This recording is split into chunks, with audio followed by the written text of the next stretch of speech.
Hello student, मेरा नाम Sameer Kashmiri sir है और आप लोग मुझे एसके सर बुला सकते हैं।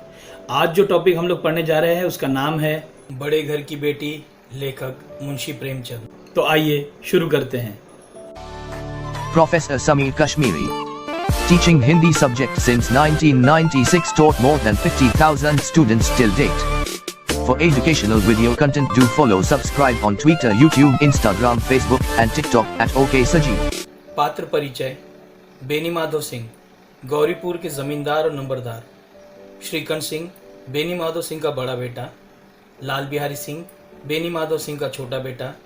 भूप सिंह, छोटी सी रियासत के तालुकेदार।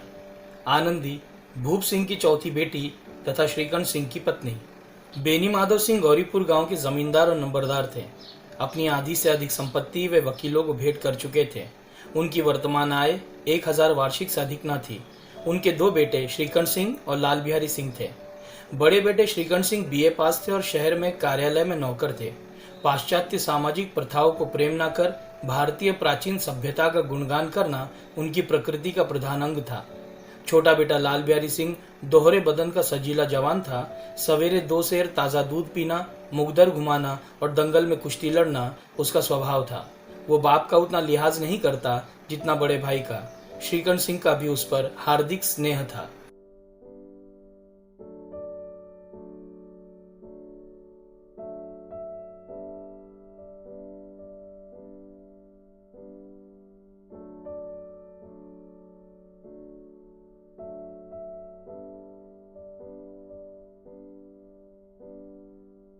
भूप सिंह एक प्रतिष्ठित और प्रतिभा संपन्न व्यक्ति थे।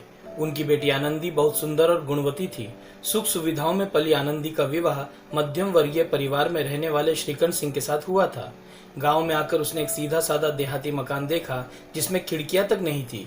आनंदी ने थोड़े ही दिनों में अपने आप को इस तरह परिस्थिति के अनुकूल बना लिया जैसे उसने कभी सुख सुविधाओं के सामान देखे ही नहीं हो।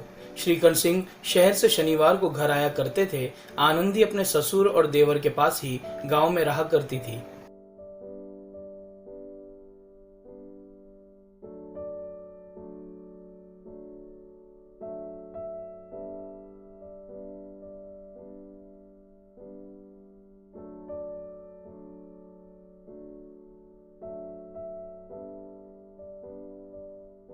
बृहस्पतिवार के दिन दोपहर के समय लाल बिहारी 2 चिड़िया मारकर लाया और भाभी से उसे पकाने को कहा।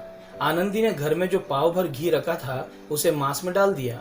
खाना खाते समय जब लाल बिहारी ने देखा कि दाल में घी नहीं है तब उसने आनंदी से इस बारे में पूछा। आनंदी ने उसे सारी बात बताई तो वह क्रोधित होकर उसके मायके को बुरा भला कहने लगा। आनंदी ने प्रति उत्तर दिया कि मेरे मायके में इतना घी तो नित्य नाई कहार खा जाते हैं। इस बात पर क्रोधित होकर लाल बिहारी ने खड़ा उठाकर भाभी को दे मारी और धमकी देते हुए भाई भाभी को देख लेने की बात कही। आनंदी खून का घूंट पीकर रह गई।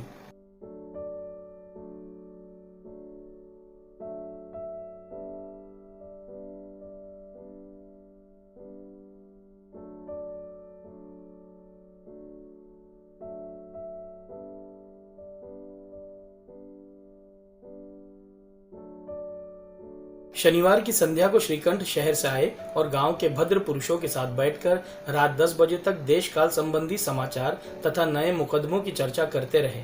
एकांत हुआ तो लाल बिहारी ने उनसे आनंदी की शिकायत की जिसमें पिता ने भी लाल बिहारी को समर्थन दिया।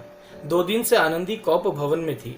श्रीकंठ सिंह आनंदी पर बहुत नाराज हुए, लेकिन जब पत्नी ने रोते हुए असलियत बताई तो लाल बिहारी पर बड़े क्रोधित हुए और रात भर सो न सके। सवेरा होते ही अपने पिता के पास जाकर स्पष्ट कह दिया कि इस घर में अब या तो मैं रहूंगा या लाल बिहारी ही। पिता ने बहुत समझाने का प्रयास किया पर उनका गुस्सा शांत न हो पाया। सारे गांव में इस झगड़े की बात फैल गई। लाल बिहारी भी बाहर खड़ा यह सब सुन रहा था।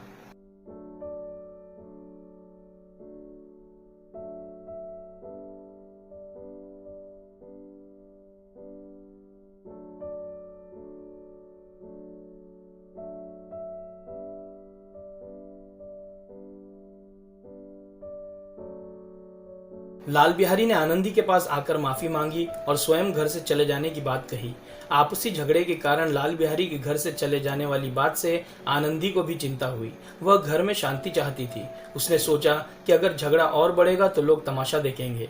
श्रीकंठ सिंह को उसने समझाने की कोशिश की, परंतु वे काफी क्रोध में थे और कुछ भी सुनने को तैयार न थे। लाल बिहारी को भी अपने किए पर पछतावा हो रहा था। उसे इस बात की आशा न थी कि श्रीकंठ ऐसी हृदय विदारक बात कहेंगे। भाई के आने के एक दिन पहले से उसकी छाती धड़कती थी कि देखो भैया क्या कहते हैं, मैं उनके सम्मुख कैसे जाऊंगा।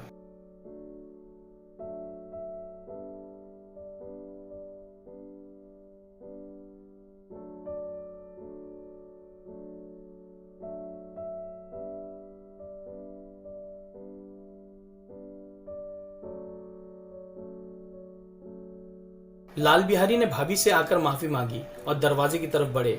आनंदी ने उसका हाथ पकड़कर अपनी कसम खिलाकर उसे घर से जाने से रोक लिया। श्रीकंठ का हृदय भी पसीज उठा। दोनों भाई एक दूसरे के गले मिलकर फूट फूट कर रोने लगे। लाल बिहारी ने श्रीकंठ से क्षमा मांगी और श्रीकंठ ने भी उसे माफ कर दिया। दोनों भाइयों को गले मिलते देख बेनी माधव सिंह बहुत प्रसन्न हुए और बोले, बड़े घर की बेटियां ऐसी ही होती है, बिगड़ता हुआ काम बना लेती है। गांव में जिसने ये वृत्तांत सुना उसी ने इन शब्दों में आनंदी की उदारता को सराहा। बड़े घर की बेटियां ऐसी ही होती है।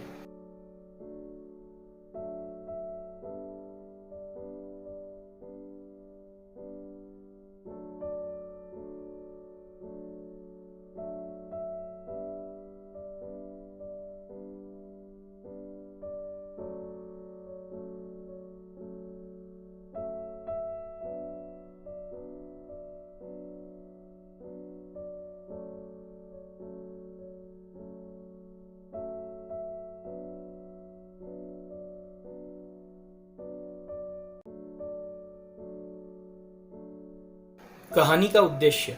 बड़े घर की बेटी कहानी का उद्देश्य मध्यम वर्ग की घरेलू समस्याओं को सुलझाकर संगठित परिवार में मिलजुल कर प्रेम से रहने का संदेश देना है। घर में शांति स्थापित करने की जिम्मेदारी नारी की ही होती है।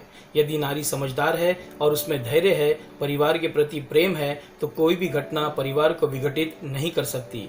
यह कहानी परिवार को संगठित करते हुए प्रेम, सौहार्द से एक दूसरे की भावनाओं को समझकर उनका सहयोग करते हुए जीवन यापन करने की प्रेरणा देती है। शीर्षक की सार्थकता। मुंशी प्रेमचंद की लिखी हुई कहानी एक आदर्श संयुक्त परिवार का प्रतिनिधित्व करती है। बेनी माधव सिंह गौरीपुर के जमींदार थे, जिनके 2 पुत्र थे, श्रीकंठ और लाल बिहारी। श्रीकंठ का विवाह एक प्रतिष्ठित जमींदार घराने की पुत्री आनंदी से हुआ था। आनंदी ने खुद को ससुराल के वातावरण में ढाल लिया था। एक दिन आनंदी का अपने देवर लाल बिहारी से झगड़ा हो जाता है। दोनों भाई एक दूसरे से अलग होने की कोशिश करते हैं। तभी बड़ी बहू आनंदी ने अपने मधुर व्यवहार से लाल बिहारी को घर छोड़कर जाने से रोक लिया।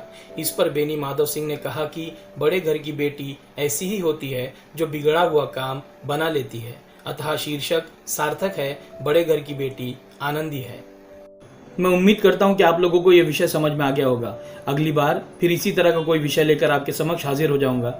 आप लोगों से निवेदन है, जाने से पहले चैनल को सब्सक्राइब करना ना भूलें और हाँ, बेल आइकन जरूर दबाइए। धन्यवाद।